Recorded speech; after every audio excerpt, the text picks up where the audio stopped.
a hacer un tema de lo cual hay una revolución en los últimos años, depende de la cantidad de antibióticos y la cantidad que nosotros podemos alcanzar para tratamiento de lo que es infecciones, ¿no? Ahora la mayoría de la gente ya cuando tiene una infección o tiene fiebre, va al farmacéutico, coge un antibiótico y lo toma, ¿no? La clásica de ahora, ¿no?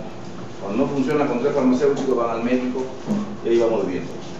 Es lo que se tiene que erradicar de todos modos, porque esto lo único que hace es tirar de abajo toda la gama de antibióticos que tenemos y se va viendo, pues, ¿no? Antes teníamos, por ejemplo, el ciprofloxacino, que es una quinolona de tercera generación, se usa en primer lugar para diarreas, infecciones urinarias, porque ya es común su uso y el mercado se va abaratando incluso en los costos y la factibilidad de tener un buen antibiótico rápidamente a la mano, pero que corta, pero también que te va dejando sin nada que tratar después. Vamos a hacer endocarditis infecciosa. Como su nombre mismo lo indica, estamos viendo que se trata de un problema de corazón y de grandes vasos. Siguiente, por favor. ¿No? Y cuando hablamos de endocarditis, ustedes van aprendiendo que las palabras itis es inflamación o inflamación asociada posiblemente a una infección. Vamos viendo que es una infección microbiana del endocardio de origen bacteriano en la mayoría de los casos. Y hablamos de origen bacteriano porque no solamente puede ser bacteriano, sino también puede ser por hongo o puede ser por cándida, ¿no? Entonces, pero el 80-90% de los casos se produce por una infección microbiana, ¿no? La lesión característica de la endocarditis bacteriana va a llamarse vegetaciones. Incluso los criterios mayores van a depender de un examen auxiliar. ¿Por qué? Porque la endocarditis bacteriana como cuadro es muy polifacética, presenta muchas aristas y por lo tanto al presentar muchas aristas son difíciles los diagnósticos. Dentro de un tema que van a ver muy pronto está la fiebre de origen desconocido. Y fiebre de origen desconocido enmarca también el cuadro de endocarditis porque no es un diagnóstico fácil. No es un diagnóstico fácil.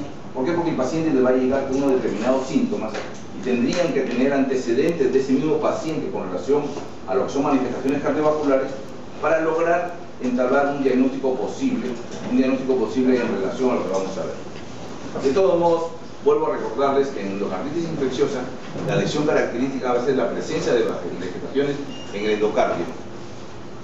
4 tipos de endocarditis infecciosa. Vamos a ver de 4 tipos de endocarditis infecciosa. Afección a válvulas nativas, y vamos a llamar válvulas nativas nuestras válvulas originales, porque ahora con los avances de la ciencia podemos poner válvulas protésicas. Por lo tanto, esas válvulas protésicas van a ser las siguientes: las que asientan sobre válvulas protésicas valvulares, los que usan drogas por vía parenteral y la endocarditis derecha en pacientes portadores de marcapasos y desfibriladores. Vamos avanzando y mientras vamos avanzando en todo lo que son avances tecnológicos, también vamos avanzando en lo que son diagnósticos, porque tenemos que acoplar nuestros diagnósticos a las formas de prescripción diversas. Es así que tenemos 4. Si no hubiesen válvulas, no hubiesen pacientes que tomaran drogas, no hubiesen prótesis de tipo marcapaso y desfibriladores, no habría ningún problema en todo caso, ¿no? Tendríamos solamente la endocarditis sobre válvula nativa y nuestro horizonte sería evaluar a estos pacientes que tienen esta afección. Pero véanlo ustedes desde el principio, no solamente es microbiana, también ha dado por hongos y dado también por parásitos. Y asientan en el endocardio. Pero no solamente pueden asentar sobre las válvulas, también pueden asentar sobre los pilares del corazón, en el endocardio mural también puede, y o si no pueden asentarse sobre el endotelio de la aorta. Y cuando se asienta sobre el endotelio de un vaso sanguíneo, ya no se llama endocarditis sino endarteritis. Entonces tenemos que clasificar los conceptos para verificar frente a cuál estamos nosotros. Si yo tengo un paciente que llega con fiebre y es portador de una válvula, tengo que asumir la posibilidad de sacarse de encima esa probabilidad diagnóstica en que mi paciente tenga un cuadro de una endocarditis. Y revuelvo nuevamente: afección de válvulas nativas, las que asientan sobre prótesis valvulares, los pacientes que usan drogas por vía parenteral y las endocarditis derechas en pacientes portadores de marcapasos desfibriladores, que es lo que actualmente se está presentando con mayor frecuencia debido a que estos mecanismos que se implantan en el corazón derecho y los desfibriladores que están paseando en los pacientes que tienen fibrilación auricular se están utilizando con más frecuencia. Mientras más utilizas tú un dispositivo electrónico, más barato se va poniendo en el mercado. por lo tanto la frecuencia de su uso va aumentando cotidianamente. En otros libros van a ver que hay lo que se llaman endocarditis nosocomiales. En otros libros, no en lo que vamos a preguntar en el examen es sobre esto, y de todos modos deben conocerlo, ¿no? Vamos a llamar endocarditis nosocomiales aquellas que son producidas directamente por nosotros mismos como médicos. Generalmente a los que utilizan equipos tipo Swan-Ganz que producen lesión en el endocardio y producen endocarditis. Eso vamos a llamar endocarditis nosocomiales. Lo van a leer en algunos libros, en algunos textos, pero que no está considerada dentro de la clasificación que es a nivel internacional estos 4 tipos de endocarditis que vamos a presentar nuevamente. Siguiente, por favor. La clasificación, tengo que hacerla repetitiva, y vamos a ver válvula nativa, válvula protésica y drogadictos que usan vía parenteral, ¿no? Dentro de las válvulas nativas tenemos los 2 casos. Siguiente, por favor. Vamos a ver ustedes que tienen la aguda, que son de menos de 2 semanas, la subaguda, 5 semanas, y la crónica de 3 meses. En cambio, en lo que se llama válvula protésica, vamos a encontrar gérmenes que se puede presentar la infección después de cierto tiempo de presentación de la asentación de la válvula en los pacientes que son operados.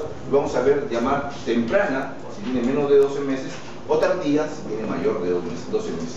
Entonces, nuestra clasificación en cuanto a lo que es tipo de endocarditis, son 4 tipos, y en cambio lo que es la válvula protésica está considerada los marcapasos, los desfibriladores dentro de esta misma clasificación, es decir, 12 meses. Son 4 tipos y hay 3 subtipos para su clasificación.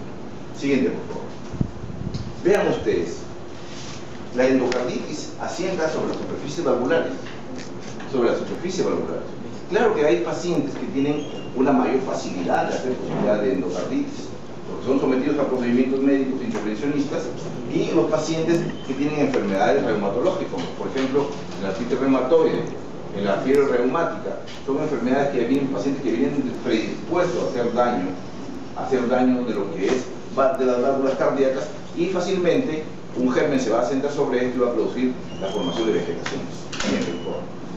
Lesiones de este tipo, no se ve muy claro, pero lesiones de este tipo, donde hay pequeñas lesiones sobre el endotelio valvular, va a producirse laceraciones, tipo laceraciones del pie. La misma laceración se produce en el endotelio valvular y empieza todo lo que es la fisiopatología de lo que es endocarditis infecciosa. Siguiente, por favor. Vean ustedes los daños que pueden producir, perforaciones y daños valvulares, y cuando son prótesis va a sentar sobre las suturas a donde se puede. ¿Por qué? Porque los marcapasos, los desfibriladores, las prótesis vienen recubiertas de la adherencia de los gérmenes. Estas superficies son difíciles, mas no así a las zonas donde suturas la válvula. Y entonces en las uniones de las válvulas se pueden presentar las lesiones para producir la endocarditis. Siguiente, por favor. Vean, es una paciente con una fiebre reumática y aquí ha tenido lesiones valvulares. Hay un montón de verrugosidades que corresponden a las vegetaciones que tenemos en estos pacientes. Siguiente, por favor. La forma de daño endocardio es la endocardiosis, cuando hay verrugosidades degenerativas. La endarteritis, cuando ya hemos visto que se trata sobre arterias, sobre todo la arteria aorta, o si no en pacientes que tienen lesiones, por ejemplo la resistencia del ductus arterioso o incoartación de aorta, van a producirse estas lesiones. La endocarditis de Lehmann-Sachs se va a producir en pacientes que sufren de lupus eritematoso sistémico y se llama también endocarditis marasmática, que son vegetaciones neoplásicas. Todo estos tipos, estamos hablando de la presencia de vegetaciones que en realidad cuando nosotros hacemos un corte en piel va a quedar la cicatriz y después se va a formar lo que nosotros formamos como queloide, sea mayor o menor. Son fenómenos de reparación del piel. En la endocarditis se produce lo mismo. Si hay una lesión, laceración o golpe por presión de alto jet sobre la pared valvular, va a producir lesión y erosión. Entonces los mecanismos reparadores se ponen en marcha y empieza la formación de una vegetación. Siguiente, por favor. La endocarditis, para localizarla, puede ser también en aorta. No solamente es propiedad del corazón, también en aorta, y se llama endarteritis, lo tenemos bien claro. Siguiente, por favor. ¿No? Múltiples lesiones que se pueden presentar en diversas partes de lo que son todo lo que es el endotelio valvular, todo lo que es el endotelio arterial y todo lo que es el endocardio mural del corazón. Siguiente, por favor. Puede tratarse de una progresión de lo que hablábamos, de una cardiopatía reumática, pero Básicamente, ¿por qué va aumentando la endocarditis y por qué va disminuyendo al mismo tiempo en algunos casos? Va aumentando porque anteriormente teníamos nosotros pacientes que no tenían la capacidad de llegar a los antibióticos y tenían la posibilidad de que cuando estaba detectado el fallo, requería reemplazo valvular. Como no hay plata para reemplazo valvular, el paciente fallecía. Pero ahora sí, ya tenemos los sistemas de seguro por uno u otro lado, se producen las lesiones en las válvulas y inmediatamente hablan de reemplazo valvular. Por lo tanto, la esperanza de vida en el mayor número de ancianos. Pero si estos pacientes que son reemplazados valvulares por lesiones valvulares no son adecuadamente tratados, porque dicen unos, como dicen cuando dicen el trasplante renal, se acabó la agonía del trasplantado. No, comienza otro tipo de agonía. No acabó la agonía, la agonía de estar metido en la diálisis se acabó, pero comienza la otra agonía de estar tomando drogas inmunosupresoras, de infecciones frecuentes. Es otro tipo de agonía, distinta pero agonía al fin. ¿Por qué va a aumentar la endocarditis? Tenemos cirugías de alto nivel, ahora se cierran las lesiones. La persistencia de ductos arteriosos se ligan las arterias, persistencia de ostium primum en la coartación de aorta también, se van a corregir las lesiones y esas suturas, la presencia de material que no corresponde a la presencia de esa zona. Es como cuando tú operas en intestino, el talco, se ha visto que el talco de los cirujanos que operan intestino van a provocar adherencias. Muy bien, te operan del apéndice. Pero dice, mientras menos metas la mano en un intestino, mayor resolución va a tener el paciente. Mientras más manos metas, van a provocarse adherencias, va a haber problemas después del paciente. No acaba la agonía, comienza otro tipo de agonía. Siguiente, por favor. Las lesiones son múltiples en el endotelio, pero básicamente en el endotelio valvular, ¿no? Y véanlo bien, son pequeñas laceraciones que van pensando. Y empieza lo que se llama la reparación, que es parte de nuestro sistema, del sistema general. Hay una lesión, tiene que ser reparada definitivamente. Siguiente, por favor. Igual, son múltiples fotografías que les he traído a ustedes para que comprendamos que solamente las lesiones de reparación pueden producir esos cuadros. Siguiente, por favor. ¿Cómo es que se desarrolla? Estamos hablando de que se produce una lesión. Esta lesión se puede producir ya sea por manipulación de procedimientos que hagamos nosotros con los pacientes, tipo catéter Swan-Ganz, u otro tipo de procedimientos, o sea sometido a una intervención quirúrgica, o el punto fuera de lugar, o una sutura mal dada durante la corrección del implante de la prótesis. Entonces eso va a producir una lesión que tiene que ser reparada. Cuando se repara una lesión se pone una placa un plano de plaquetas y de fibrina. Este plano de plaquetas y de fibrina puede ponerse tipo sándwich en forma múltiple y formar una vegetación. Se desarrolla lo que se conoce como un trombo fibrino plaquetario. Pero ese trombo hace como la forma de un árbol, crece hacia arriba con forma de un árbol. Y si la revegetación no es controlada adecuadamente por los mecanismos inmunológicos de nuestro cuerpo, prosigue su crecimiento, porque a una pequeña lesión le sigue pegando el mismo flujo de sangre, va a lesionar a esa lesión. Y van a formarse mecanismos de compensación, de reparación para ese mismo tipo de lesión, y va creciendo de esta forma. Y se forma una vegetación. El desarrollo del trombo fibrino plaquetario va a producir una endocarditis trombótica no bacteriana. No estamos hablando de infección, estamos aún hablando de que hay un mecanismo de reparación que se han puesto en marcha. Se forma el plano de fibrina, se forma el plano de plaquetas, fibrina y plaquetas, y va creciendo. Pero hasta ahora no hablamos de contaminación. Por lo tanto, va a llamarse endocarditis trombótica no bacteriana, porque la lesión es reparación del endotelio valvular. La lesión del endotelio por un traumatismo directo en cirugías valvulares o en roce competentes y otros. O si no, fenómenos hemodinámicos originados por presencia de lesiones cardiovasculares congénitas, presencia de ductos, coartación de aorta, ya sea óseo primo, óseo secundo, en lo que es la comunicación interauricular, van a producir este tipo de lesiones. Hay también lesiones como colapso de válvula mitral, que va a crear un jet de presión hacia arriba que va a producir daño. Y entonces, ese daño es reparado rápidamente. Siguiente, por favor. Pero, ¿qué es lo que pasa? Para que se produzca lo que conocemos como endocarditis infecciosa, tiene que haber colonización del trombo fibrino plaquetario. Para que haya colonización por parte de las bacterias, tiene que producirse una suerte de una bacteremia. Una bacteremia que puede ser de distintos focos. Puede ser por una curación dental, puede ser por una faringoamigdalitis, puede ser por una infección urinaria. Entonces tenemos el complejo, ya tenemos el trombo que no estaba infectado y tenemos una infección, una bacteremia, puede usted decir, transitoria, pero que origina fiebre, porque para que haya fiebre tiene que haber una bacteria. Eso coloniza el trombo, estamos hablando, ¿no? Ese trombo no bacteriano lo infecta y empiezan a formarse placas, ya no de fibrina, sino fibrina, plaquetas y gérmenes, fibrina, plaquetas y gérmenes, y forma una vegetación ya contaminada, ¿ya? Pero para que una bacteria llegue a ese tronco tiene que depender de una sola cosa: la capacidad de adherencia de la bacteria a la superficie del germen. Hay determinadas bacterias que tienen una capacidad de adherencia mucho mayor que las demás.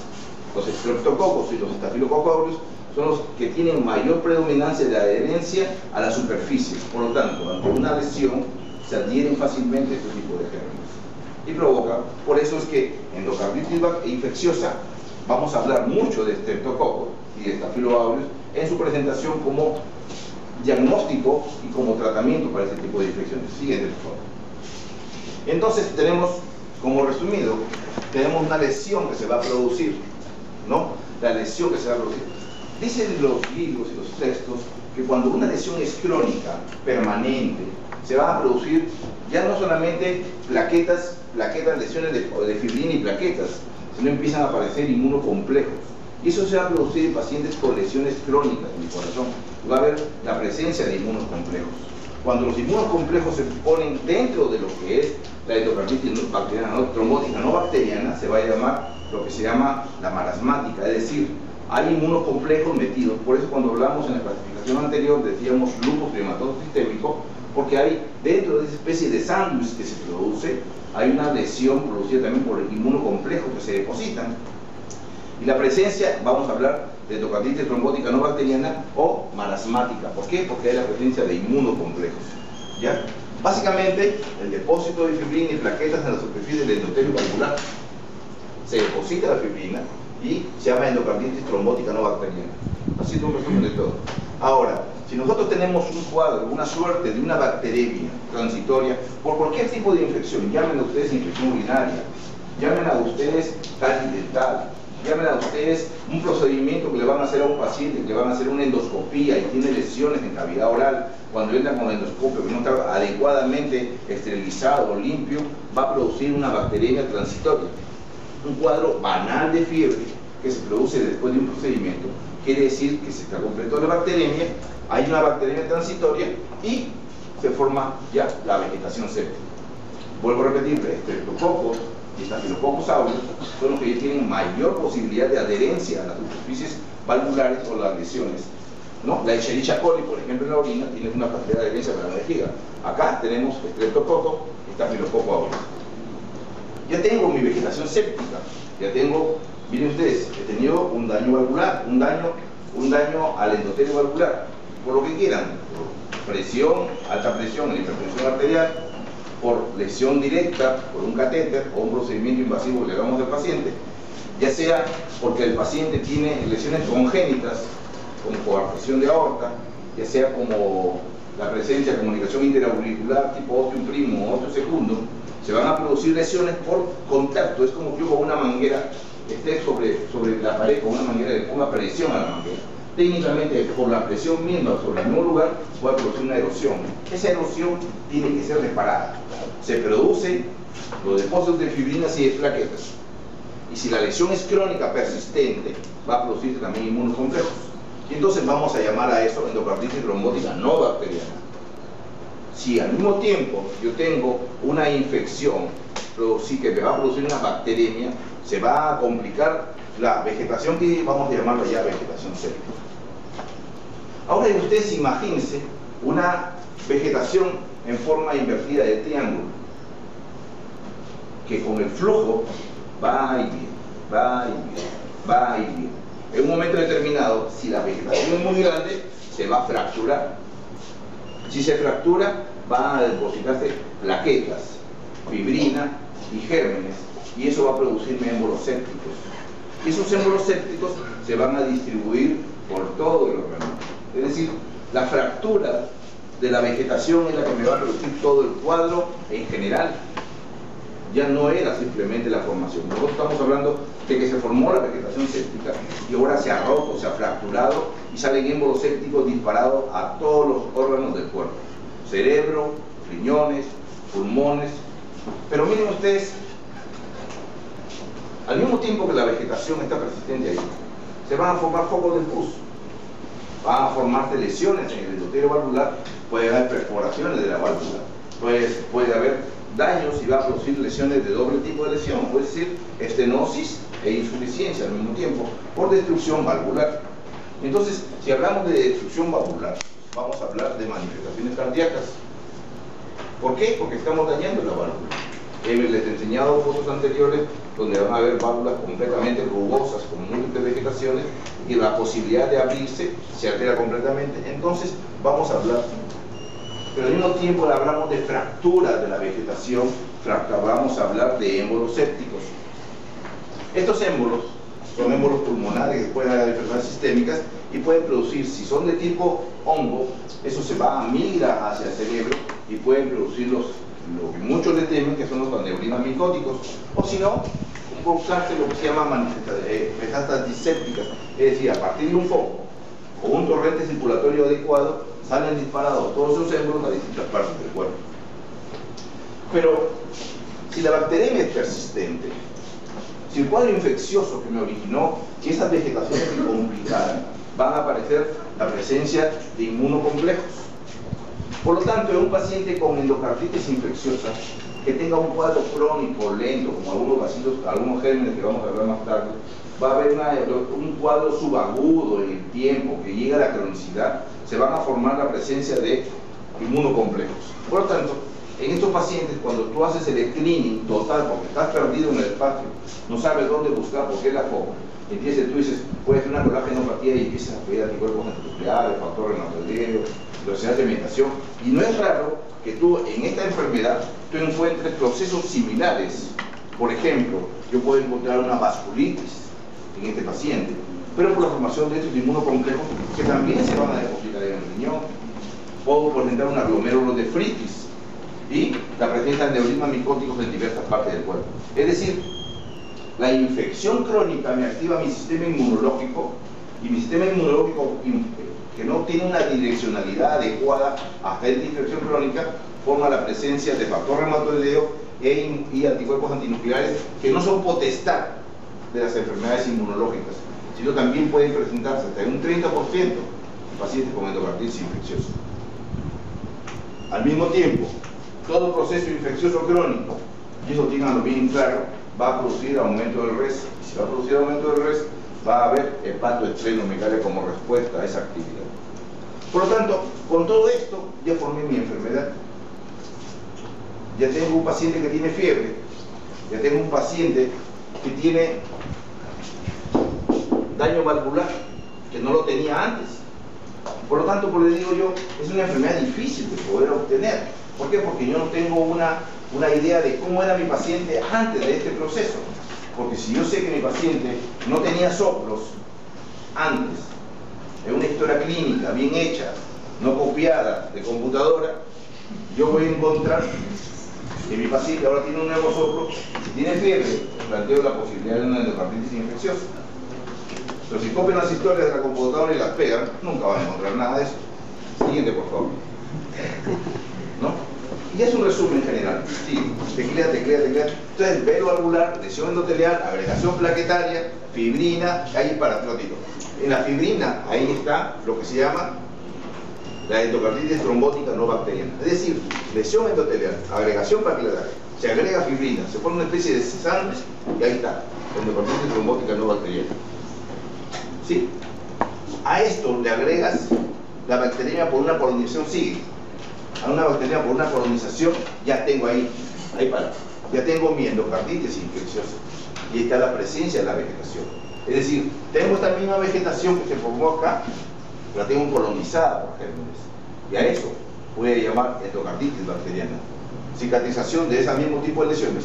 Los fenómenos cicatrizales van a hacer que se agregue, se reduzca, así como un queloide en tu piel, se reduce de tamaño y produce alteraciones valvulares que pueden llevar a estenosis o a insuficiencia.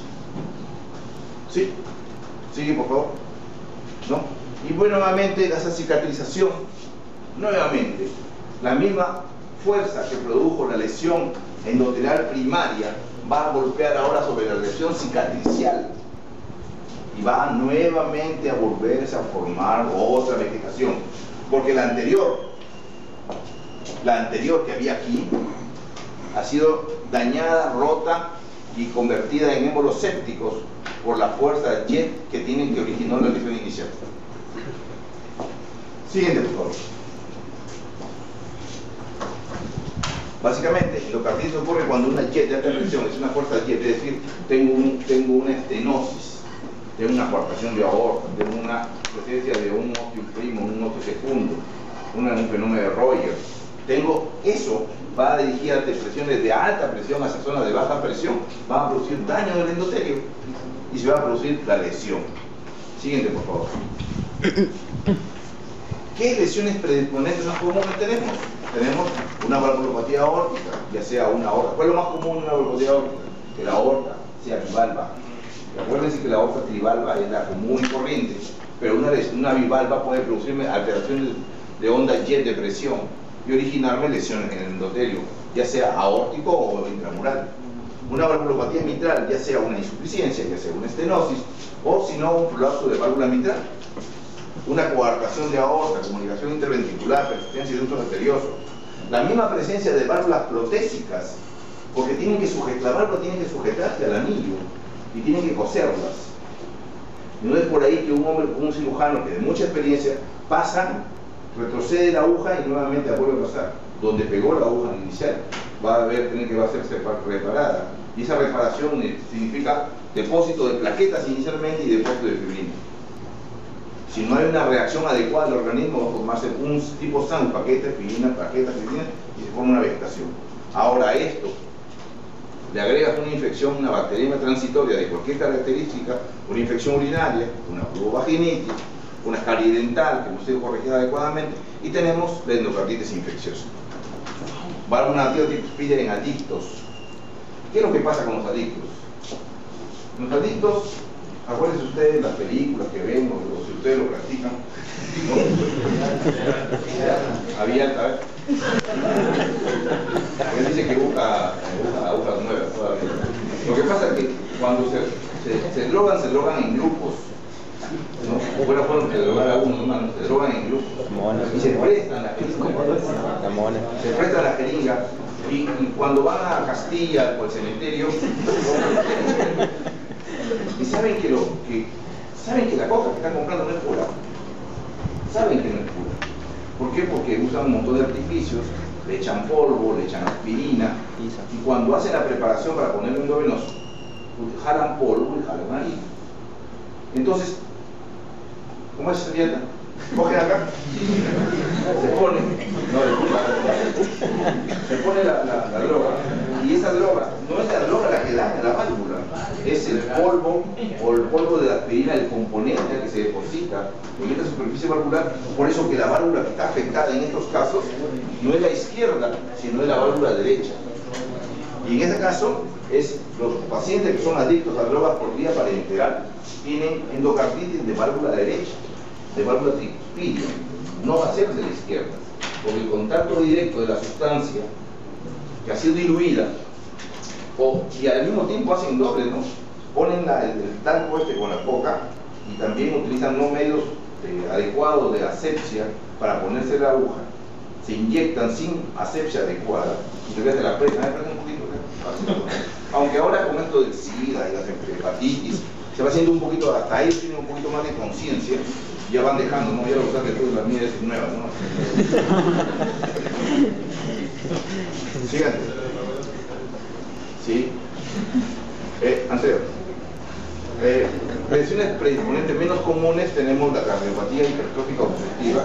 Ya saben ustedes que la cardiopatía hipertrófica obstructiva es de ventrículo izquierdo, y en eso se originan jet de alta presión, ¿no? Porque la misma capacidad del ventrículo, un ventrículo engrosado con una fuerza terrible que va a originar una crisis hipertensiva en estos pacientes, ¿no? Válvulas nativas, es muy poco común, la presión de una válvula nativa adecuada. Presiones en jet, ya saben lo que son lesiones en jet, lesiones de alta presión, de una presión de alta presión, una zona de mejor presión. Las fístulas arteriovenosas que le hacemos a veces a los pacientes, incluso a los pacientes para renales hacemos fístulas arteriovenosas, pueden producir este tipo. Si ustedes han visto los pacientes con fístulas arteriovenosas, van a darse cuenta de que dilata la vena, porque el sistema es dilatar la vena. ¿Para qué? Simplemente para coger la vena adecuadamente. Y eso es lo que va a originar. Y lo otro, los trombos murales por infarto agudo de miocardio, que se agregan a la pared, también a veces son colonizados, y la misma presión jet que se origina en un corazón normal puede originar que se fraccione ese coágulo y se hayan disparados embolismos atrocios. Siguiente, por favor. Comunicación interauricular. Sobre todo en la comunicación interauricular, donde va la primera en la ostus primum, ostus secundum, ya visto que no produce lesiones de tipo neurológico. La estenosis valvular pulmonar y el conducto arterioso corregido. El conducto arterioso corregido, pero es muy poco frecuente, extremadamente raro. Siguiente, por favor. ¿No? Y veamos lo que es endocarditis protésica. Endocarditis protésica tiene que se produce sobre cualquier sustituto mecánico, ¿ya? O biológico, autólogo, heterólogo de las válvulas nativas. ¿Por qué? Porque las válvulas ya vienen recubiertas para evitar fenómenos inmunológicos. Antes los pacientes que eran sobre válvulas nativas que no eran biológicas, producían mucha hemólisis. ¿Le puedes decir que te cae en la boca o no los botas? No, dile que te cae en la boca, nada así. ¿Ya? O sea, exactamente lo mismo. Inicialmente se clasificó a la endocarditis protésica como precoz. Se producía dentro de 12 meses el reemplazo. ¿Por qué? Porque hay gérmenes de larga data. Y lo otro es, se producía antes de los 12 meses. ¿No? Son dos tipos de clasificaciones. ¿Por qué? Porque ahora que veamos un cuadro en lo que son los gérmenes, es una especie de jugada de gérmenes. Siguiente, por favor. La endocarditis sobre prótesis valvulares de infección durante 12 meses sigue a una implantación de endocarditis protésica precoz y la otra va a ser la tardía. Siguiente, por favor. ¿No? Esto es lo que les decía yo, ¿no? A una zona de reparación le corresponde básicamente lo que es la fibrina, primero plaquetas, depósito de fibrina, plaquetas, fibrina, hasta formar una vegetación importante. Si hay anticuerpos, se va a llamar endocarditis trombótica no bacteriana marasmática. Si no hay anticuerpos, endocarditis trombótica no bacteriana simplemente, hasta que se produzcan los fenómenos de infección e invasión. Siguiente, por favor. Vean, ustedes tienen una válvula protésica, ya hay lesiones de este tipo. Y lo que primero que tenemos que hacer es verificar un paciente que tenga soplos. Ustedes, por su historia, es muy importante que en una historia clínica ustedes consignen si hay soplos o qué tal es los ruidos cardíacos de este paciente para tener una base. Y después, trabaja sin base es a que le hagan aunque ahora ha modificado tanto el accionar de los médicos ahora, los médicos generales ya hacen ecografías y dentro de la ecografía está la ecocardiografía básica, ¿no? Ya poder detectar si hay una alteración valvular, ya es muy fácil ahora. Ya, aquí, por ejemplo, en el Cayetano Heredia, ya hay bastantes médicos especialistas que hacen ecocardiografías o hacen ecografías fácil. Es un curso fácil que ahora ya se están dictando los técnicos, por lo tanto ya dejó de ser prioritario de los que son radiólogos. También ahora los médicos, técnicos, tecnólogos hacen ecografías en forma adecuada de todo caso. Siguiente, por favor. Lesiones, depósitos de fibrina, con plaquetas. Siguiente, por favor. Vamos a hablar de lo que es la etiología, ¿no? Tengo la endocarditis sobre válvula nativa. Miren ustedes, vamos a hablar de válvula nativa, válvula protésica y lo que se genera en los pacientes adictos a drogas parenterales. Miren ustedes en válvula nativa, estreptococo. 30 al 40% de los casos de estreptococo viridans, ¿no? El bovis, sanguis, el mitis son los responsables de esta endocarditis infecciosa, un estreptococo, ¿no? El bovis son los responsables de estreptococo del caso en un 80% de los casos cuando es estreptococo. 80% de los casos. Tengo enterococos del 5 al 15% de los casos. Pregunta de examen que van a poner ustedes en endocarditis infecciosa, que es más frecuente, es el tipo de estreptococo grupo viridans, un verdadero falso. 80% cogen los virídeos. Estafilococos 20 a 35 por caso, en la mayor parte aurio sensible a la meticilina. O sea, tendría que ser fácilmente trabajado. Pero acuérdense lo que estaba diciendo al inicio. Ahora la apertura del antibiótico hacia la gente es muy fácil. Los gérmenes ya no reaccionan con esa misma facilidad al antibiótico que tú le dabas. Hay mucha resistencia al antibiótico.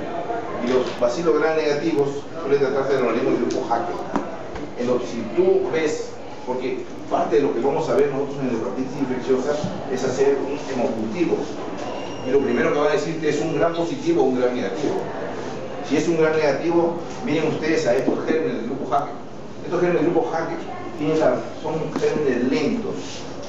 No son gérmenes agudos como el estreptococo ni el estafilococo. Son de crecimiento lento. Hasta su cultivo es lento. Pero basta que identifiques que es un gram negativo para pensar en ello, el grupo Hacker. Se llama Actinobacillus, Cardiobacterium, Eikenella, Porrera y Shigella, grupo Hacker. Son gram negativos. Entonces tengo estreptococos. Yo me voy a ver estreptococos grupo viridans, los enterococos. Voy a ver estafilococos, sobre todo el aurio, sensimetrino resistente, sensimetrino sensible, y los bacilos grandes nacivos del grupo Hacker. Tengo todo eso en el endocarditis probable nativo. Ya, tío, yo tengo un paciente, lo primero que debo preguntarte, hay fiebre, todo, estoy pensando en un soplo regurgitante que tiene este paciente. Lo primero que debo prever, la posibilidad de una endocarditis infecciosa. Pero hay que hablarlo con criterio, cuál es mi plan de trabajo que voy a hacer. Porque está dentro del grupo de origen desconocido. Siguiente cosa. En usuario de drogas vía parenteral, ¿qué tenemos? Estafilococo aurio sensible a metilina en más del 95% de los casos. El aurio, el contrario del otro lado. ¿Se dan cuenta? En otro lado vamos a activar el estreptococo. Acá es el estafilococo aurio. ¿Sí? En el 85% de los casos. ¿No? Si es endocarditis precoz, ¿cuál es el germen que está más en piel? El epidermidis. Por tanto, el epidermidis es uno de los más frecuentes en eso, en la precoz. Y la tardía es la misma a la observada en lo que es válvulas nativas. Es decir, tengo mi secuencia, tengo que recordarla. Estreptococos, estafilococos, enterococos y el grupo Shigella, que es un gran negativo. El de acá, en el usuario de vía parenteral, estafilococo aurio, sensible a metilina.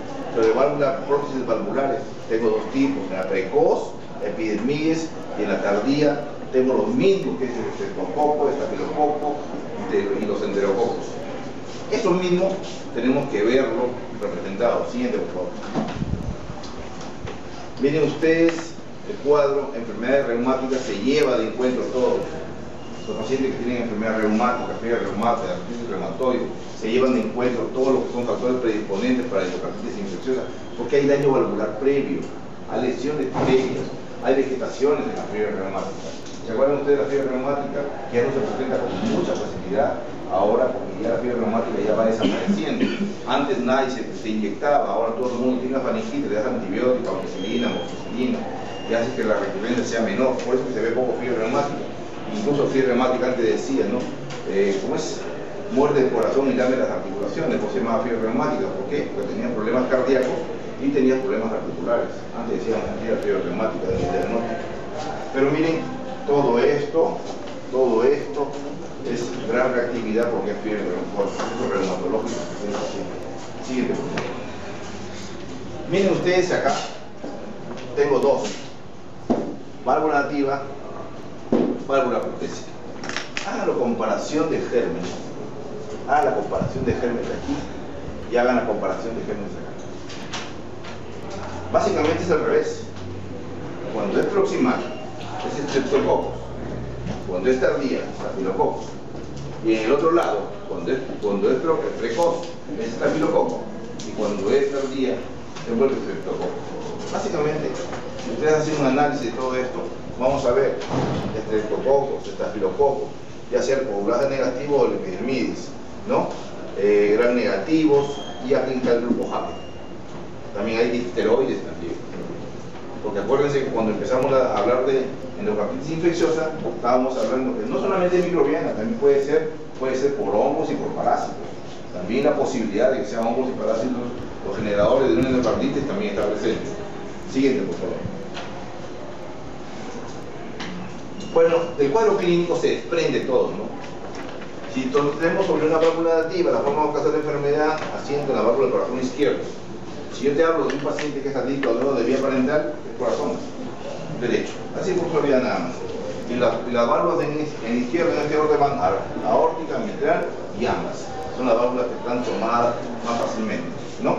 Los síntomas generales, vuelvo a repetir, fiebre es el síntoma dominante de todo el cuadro, en el 90%. ¿Por qué fiebre? Porque tiene que haber bacteremia. Si no hay bacteremia, no hay colonización del enfermo. Entonces tiene que haber bacteremia y el peso. Sobre todo cuando se trata de procesos crónicos, en gérmenes del tipo Hackett, de lento crecimiento, ¿no? Gérmenes poco virulentos aquí, piridas, epidermides, Hackett. Entonces un cuadro subagudo o lento. Cuando hay cuadros subagudos o lentos, hay destrucción valvular lenta y hay la presencia de inmunocomplejos. Por lo tanto, si a un paciente que tiene fiebre, pide fiebre reumatoidea, factor reumatoideo, te va a salir positivo. Pero no es porque sea artritis reumatoide, es positivo porque es un inmunocomplejo de presencia en procesos lentos, subagudos y crónicos. Siguiente, por favor. Miren ustedes dónde se asienta y recuerden ustedes dónde están las válvulas. No es el chiquito que dibuja un corazón arriba de la letra y abajo de acá. Las válvulas están casi pegadas en la superficie. Incluso, ¿se acuerdan ustedes del soplo de Austin Flint? De insuficiencia aórtica. Tiene que estar ahí, el soplo de Austin Flint. Es decir, la válvula sopla acá. Y miren dónde se ponen las vegetaciones. Siempre donde va el torrente, donde va la salida, donde va la salida de puerta. La sangre entra de aquí para acá y sale así. Por lo tanto, lo que se lesiona es el endotelio valvular, de la superficie por donde entra o por donde sale la sangre. ¿Sí? ¿Comprendido? Por ejemplo, cuando vamos a una aorta, no vayan de aorta para adentro, vayan del corazón hacia afuera. Van a ver las válvulas, las vegetaciones. Siguiente. Manifestaciones cardíacas, estamos hablando de lesión, estamos hablando de fiebre reumática, estamos hablando de soplo. Entonces, un soplo de regurgitante es uno de los síntomas más importantes. Tengo dos, tengo fiebre y un soplo que no tenía. ¿Y cuál es la característica de este soplo? Como hay una destrucción permanente y persistente de la válvula conforme pasan los días, las características del soplo van cambiando. Son regurgitantes, sí, pero en un momento puede ser musical y en otro momento puede ser piante. Las características del soplo cambian, no día a día, pero sí, porque ustedes van a demorarse 30 días en dar con el diagnóstico. Y ese paciente, porque el paciente viene con fiebre, con dolores articulares, con mialgia, con malestar general. Entonces ustedes tienen que verificar todas esas cosas que va pasando con los pacientes. Las embolias sistémicas, ya hemos dicho, se fractura la vegetación, por lo tanto van a aparecer embolias sistémicas que pueden ir a cerebro, pueden ir a pulmones y pueden ir a riñón. Si va a riñón, va a proceder glomerulonefritis. Si va a cerebro, aneurisma misfótico, que es mucho más frecuente, o aneurisma simplemente, ¿no? Micóticos poco frecuentes, pero terribles, localización frecuente en las arterias del cerebro, lógico. Manifestaciones neurológicas, signos focales secundarios, dependiendo de dónde va el émbolo, te va a producir la sintomatología que tú vas a encontrar en el paciente, ¿no? Signos de afección renal, la presencia de microhematuria, que es la presencia de una glomerulonefritis, característico de una glomerulonefritis. Siguiente, por favor. Entonces, los signos clásicos, de por sí, ya lo hemos hablado toditos, ¿no? Puede tener fiebre, puede tener un soplo cardíaco, proceso crónico, hepatoesplenomegalia, va a haber lesiones cutaneas mucosas. ¿Por qué? Porque va a haber un fenómeno de vasculitis, que lo dijimos. Va a haber hemocultivos positivos para aislamiento del germen que estamos buscando. Es lo último que hacemos nosotros. Cuando ya no podemos con la fiebre y le ponemos antibiótico inicialmente, lo que hacemos es suspender el antibiótico y empezar hemocultivos seriados. 3 hemocultivos tomados en distintas horas del día con paciente con fiebre con mayor de 39 grados centígrados para que tenga la posibilidad de capturar el germen. Si no, no tiene ninguna posibilidad. Pero esos gérmenes, el Hackett, son gérmenes de crecimiento lento, por lo tanto, para poder diagnosticarlo es bien bravo. Tienen que pasar 20 a 30 días de haber ejecutado el cultivo. Siguiente, por favor. Cardíacas, soplo un 85%. Y como hay daño valvular, y ustedes saben que cuando hay daño valvular se produce el fenómeno que siempre va a terminar en todo paciente con daño valvular.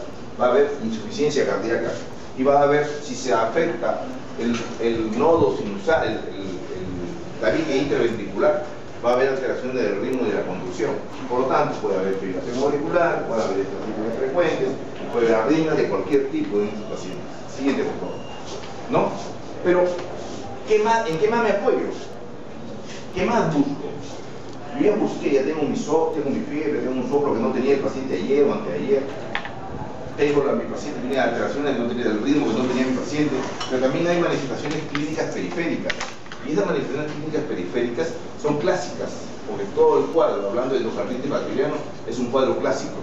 La hemorragia en astillas que se ven en los lechos subunguiales, los nódulos de Orles, las lesiones de Janeway y las petequias.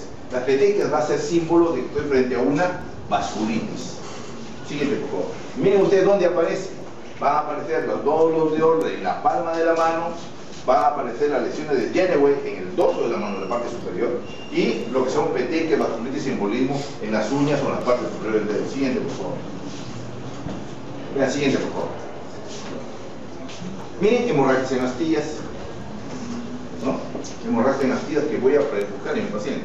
La vez pasada leí un cartas al lector en una revista norteamericana que hablaba de que la hemorragia en astillas era un signo que debía buscarse en pacientes con lupus eritematoso sistémico.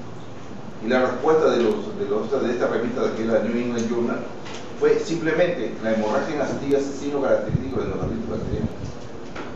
Sí, así es sencillo. Siguiente. Lesiones vasculares, tipo vasculitis, que van a ver en el paciente. ¿Sí? Siguiente. Oftalmológicas. Lo mando a mi paciente al oftalmólogo a ver que tiene una lesión de una vasculitis. Y a esa lesión de vasculitis que va a aparecer en el ojo siguiente, le voy a llamar mancha de Roth. Y ahí está, una mancha de Roth, es una mancha blanquecina amarillenta, con fondo amarillento en el fondo de ojo de los pacientes que se le hace al costado de la mácula. Esa es la mancha de Roth.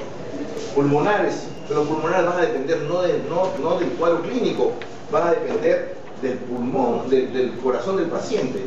Si yo tengo lesión de estenosis, también la tengo de insuficiencia, por lo tanto puede producirse edema pulmonar y eso puede llevarme a un distrés respiratorio y aparecer infiltrado, porque acuérdense que estamos hablando de émbolos sépticos.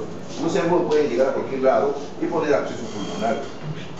Entonces, la cosa va a decir, tengo absceso pulmonar, si tengo fiebre, es un absceso pulmonar, pero no estamos tratando cuál fue la causa de ese absceso pulmonar.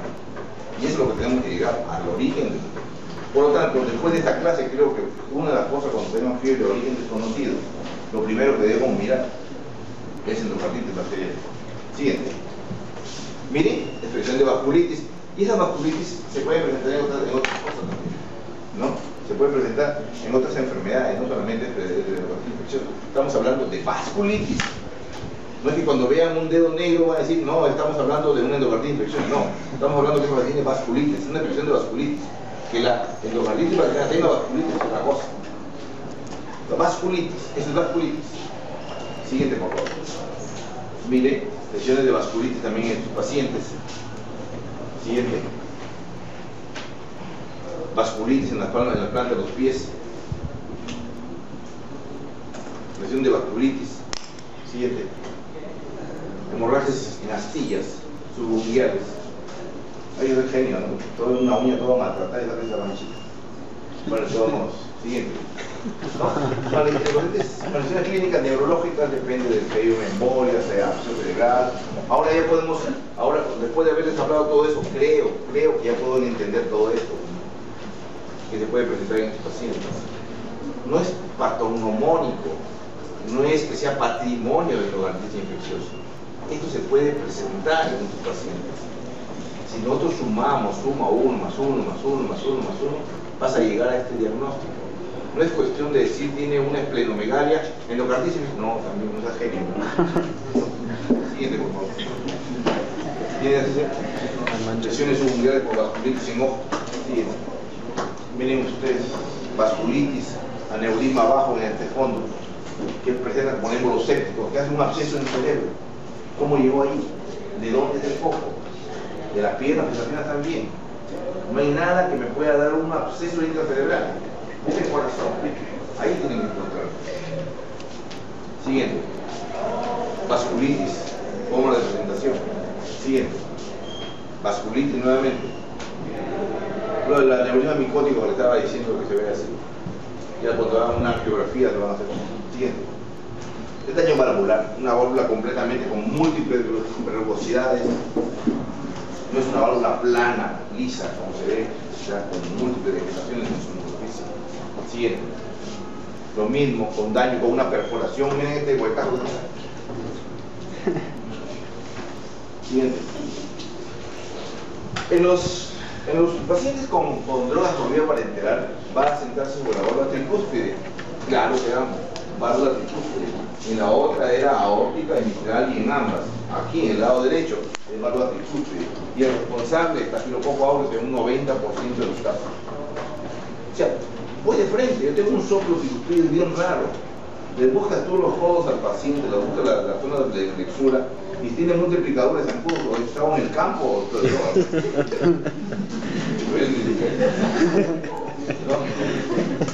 Soplo de insuficiencia tricuspidia, poco habitual, pero se lo presenta. Vuelvan a presentar eso. Sobre válvulas protésicas, básicamente aquí el cuadro es mucho más grave, porque el germen no se va a sentar sobre un metal. Aquí se va a sentar sobre un metal. Se asienta sobre las suturas alrededor de la válvula. Y si se sienta sobre las suturas alrededor de la válvula, lo primero que va a hacer es deshacer las suturas. Y si deshace las suturas, puede producir una fractura de toda la válvula y el paciente se te muere ahí nomás. Estos pacientes son ingresados de emergencia para poner otra válvula. El problema es este. El problema es este, que todo está contaminado, todo lo va a contaminar. Y lo otro, lo nuevo que ha salido es que hay pacientes que usan desfibriladores portátiles, son los chiquititos que se ponen en la aurícula derecha del corazón, y los marcapasos, que son alambres que llegan, que si no tienen la asepsia adecuada, vas a terminar haciendo en esos pacientes endocarditis, pero como medio de transporte en todo caso. Siguiente, por favor. En los exámenes complementarios, vuelvo a repetir, lo que se vuelve a decir 20 veces, queda grabado, hemocultivos es la base del diagnóstico. ¿Por qué? Porque tienes que definir qué germen es. A todo el cuadro clínico que está haciendo tiene que poner un germen. Porque la endocarditis ya no se llama como antes aguda, subaguda y crónica. Ahora se llama endocarditis por estreptococo, endocarditis por estafilococo, endocarditis sobre válvula activa por estreptococo, estafilococo. Tienen que decirme el nombre y apellido. No me puede decir endocarditis aguda, subaguda. Se lo digo yo a ustedes para comprender un mecanismo, pero mi diagnóstico no va a ser eso. Va a ser endocarditis por en válvula activa por estreptococo beta evidens, ya. Y si quieres le pones el nombre, pues. Mitis, sanguis. Ecocardiograma. Hay dos tipos de una ecocardiografía. La transtorácica y la... Entonces, la que tiene la mayor predominancia, saben ustedes que es la otra, ¿no? La esofágica, ¿no? 95% de sensibilidad y especificidad para detección de vegetaciones. La transtorácica llega con la justa del 60% de sensibilidad. Entonces, eso es muy importante. ¿Qué vamos complementarios? Anemia, porque tiene una glomerulonefritis, seguro. Elevación de la BCG, hasta cuando deteriora la muela se eleva. PCR, sirve para seguimiento, no sirve para otra cosa.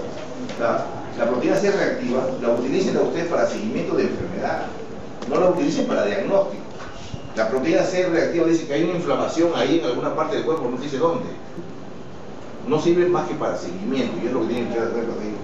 El electrocardiograma, trastorno de la conducción, estamos hablando de tabique intraventricular, sistema de conducción, puede haber arritmia, fibrilación, puede haber extrasístoles. ¿Por qué? Básicamente puede haberla, y eso va a ser la incidencia de abscesos perianulares alrededor de la prótesis, donde fue cosida, nada más.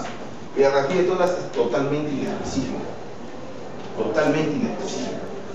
Vuelvo a repetir, endocarditis infecciosa es la suma de varios diagnósticos que ustedes van haciendo en el camino. Tiene vasculitis, tiene fiebre, tiene soplo.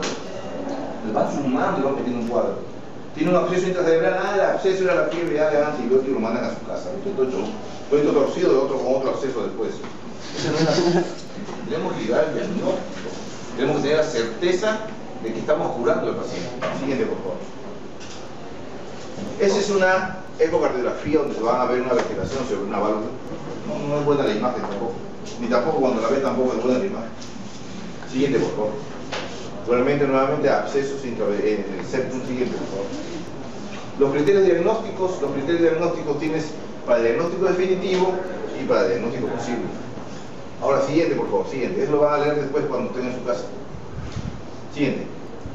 Los criterios mayores de endocarditis hemocultivo positivos. Tiene que haber para criterios de diagnóstico hemocultivo positivo. No basta, yo la vi, nadie puede demostrar que la viste, ¿no? La evidencia de afección endocárdica.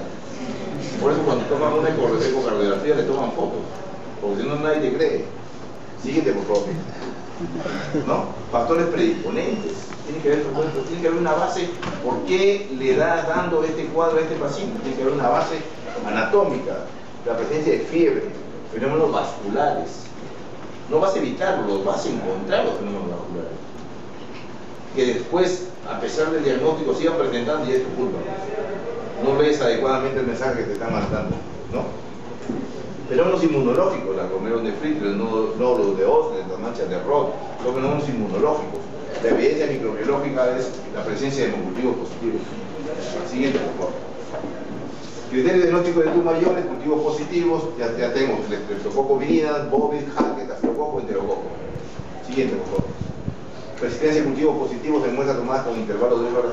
Es otra cosa, no se pasen de vivos cuando hagan los hemocultivos. Los hemocultivos tienen que ser uno ahora, otro después al otro día o dentro de 12 horas después. Si van a sacar 3 muestras de hemocultivo en el mismo gen, ya están buscando los criterios. Siguiente. Evidencia de compromiso endocárdico, una ecografía, la presencia de abscesos, compromiso de prótesis valvular y la aparición de insuficiencia valvular nueva. Es decir, aparición de síntomas cardíacos que antes no tenía el paciente. Por eso es necesario hacer buenas estudios clínicas. Siguiente, por favor. Criterios de DUC menores, lesión cardíaca predisponiente, adición a drogas endovenosas, fiebre, embolia arterial mayor, infarto pulmonar séptico. Esas son generalidades que tenemos que acompañarlas porque tienen que conocer que hay lo que se llaman criterios de DUC para lo que es diagnóstico preciso de una endocarditis infecciosa. No solamente la voy a plantear porque me pareció o me quedó la clase del doctor esa vez que la dictaron, ¿no? Simplemente tiene que cumplir algunos parámetros para poder dictar que estoy frente a una endocarditis infecciosa. Siguiente, por favor. ¿No? Aneurisma micótico, que son de difícil presentación, la hemorragia intracraneal, que puede, lo primero que dicen hemorragia intracraneal, no, es una hipertensión arterial no controlada. La hemorragia conjuntiva tiene conjuntivitis, y las lesiones de llana venosa lavar los pies. Siguiente. ¿No? Lo mismo, los menores, siguiente, por favor. Son menores porque son inespecíficos, no son patrimonio de endocarditis infecciosa. No es patrimonio de endocarditis infecciosa.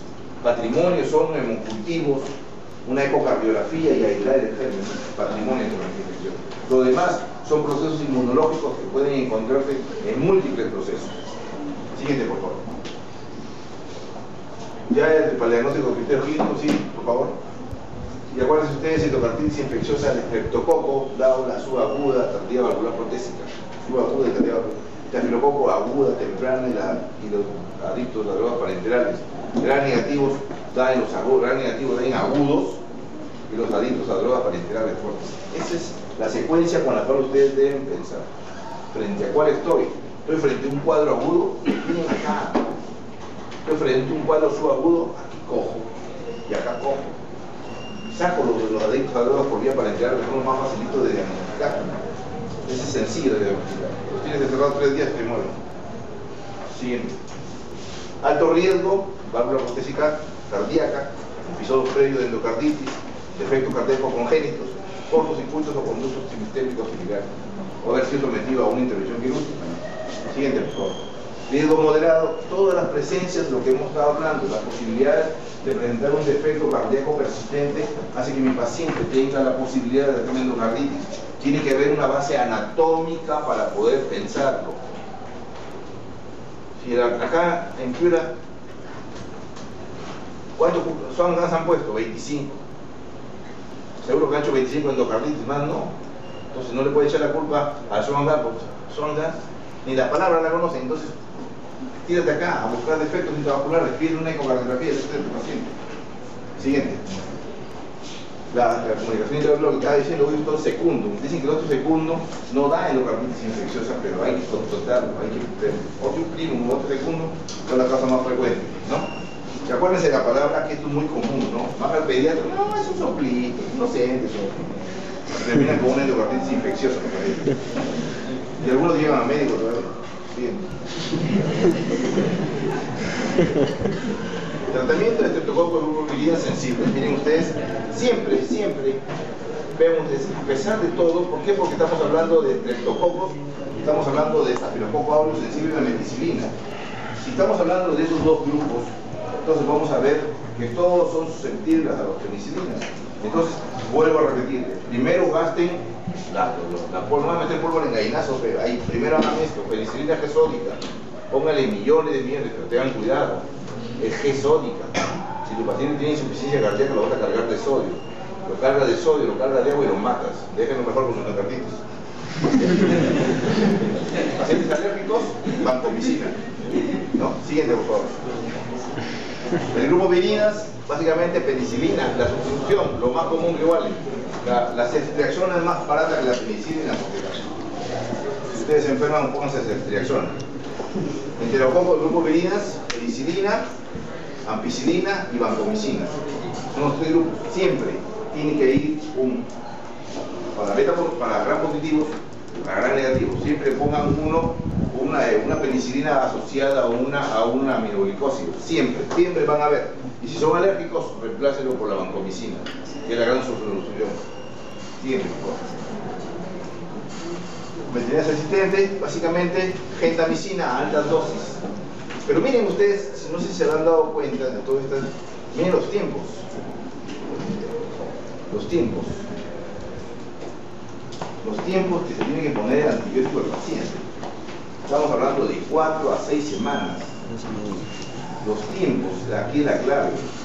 No es 10 días, no es 15 días. Son 4 a 6 semanas, mes y medio. ¿Quién aguanta mes y medio con una línea venosa? Ese es el problema. Por eso la mayoría de los pacientes se rehacen por los tratamientos por cama de endocarditis infecciosa. Siguiente, por favor. El Staphylococcus aureus, válvula protésica, igualmente lo que estamos hablando, la fluoxacilina, la gentamicina, porque estamos hablando de Staphylococcus aureus. Entonces no vamos a hablar de penicilina, sino de fluoxacilina y gentamicina. Y los Hackett con ceftriaxona o ampicilina. Son gran negativos. Siguiente, por favor. Acuérdense, tenemos para gran positivos, para gran negativos, aminoglicósidos para gran negativos. Si quieres asociarlo a otro más, le pones tu ceftriaxona, que es más gran negativo que gran positivos. Las penicilinas son muy gran positivos. A medida que una cefalosporina va creciendo en generación, va siendo menos gran positivo y más gran negativo. Eso tienen que aprender. Si yo tengo una neumonía adquirida en la comunidad, mi tratamiento tiene que ser con penicilina. No puede ser con ceftriaxona, es para gran negativo, más para gran negativo. Pero seguimos poniendo ceftriaxona. Siguiente, por favor. Quirúrgico, signo de insuficiencia cardíaca, la presencia de abscesos o fístulas en el paciente postoperado, infecciones por gérmenes difíciles de tratar, que sea bonga, brucela, bartonera, son muy difíciles de tratar. Si en la misma bartonera, cuando no hay endocarditis, es difícil de tratar. Ahora, cuando da endocarditis, es recontra difícil. Embolias es controversial en las embolias. ¿Qué ponerle? Hay tratamientos. Le ponemos heparina de bajo peso molecular para deshacerlas, y si las hacemos, se hacen más microembolias. Tienes que medir. Lo más fácil es transferencia. Endocarditis infecciosa.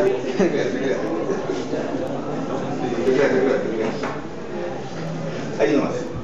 Básicamente, este es el circuito que se sigue a pacientes. ¿Por qué? Porque la endocarditis infecciosa es un diagnóstico difícil. Cuando lo coges, tienes muchas complicaciones. Lo refieres a cardiología cardiovascular, a cirugía cardiovascular, y te dicen hay que reemplazarlo, pero primero límpialo. Te tienes que tirar 4 semanas, a la quinta semana ya lo estás mandando y dice ya no hay médico que pueda hacer. Entonces, este es el plan que hay que hacer, dentro de los cuales la sustitución valvular está presente. Pero acuérdense, cuando tengan pacientes, si ustedes tienen familiares que han sido operados de bypass, si ustedes tienen familiares que tienen problemas no es un soplito que ha tenido desde que nació hasta ahorita, tiene 50 años, de tratamiento preventivo cuando van a hacer un procedimiento. Un procedimiento es una endoscopía, un procedimiento es una colonoscopia, ahora que le gustan mucho las colonoscopías. Un procedimiento es una endoscopía, ¿no? eso. Tienen que dar un procedimiento, es ir al dentista. Los dentistas saben sacar dientes o perforarlos. No les importa qué llevan, qué se llevan de encuentro. Si agarran el nervio, no hay que tener una endodoncia, saben, pero no saben nada de gérmenes. Ustedes tomen antibióticos. Siguiente, por favor. Siguiente, por favor. Siguiente. Y indicaciones de cirugía, hay un montón de indicaciones. Siguiente, por favor. Lo otro que quería ver era profilaxis. Todo paciente que tenga una lesión congénita cardíaca de cualquier tipo, deben ustedes mandarlo con profilaxis antibiótica a hacer el procedimiento que tengan que hacer. Profilaxis significa dar antibióticos antes del procedimiento, no una semana después. Siguiente, por favor. Y los procedimientos es básicamente como esto. Tengo amoxicilina que nadie se usa, tengo ampicilina que ya tampoco nadie se usa, le agregas surfactán y se vuelve potente, ¿no? Para infecciones paragénito-urinarias o gastrointestinales, tengo todos estos antibióticos que debo darle a mis pacientes en forma preventiva. No puedo permitir que un paciente que yo conozco que tiene un defecto congénito, una comunicación, un defecto de Royer, una valvulopatía, vaya a hacerse un procedimiento sin que vaya con un antibiótico en forma profiláctica. Deben darle el antibiótico. Tienen una secuencia de antibióticos. Síguete, por favor. Bueno, gracias por todo, por la atención.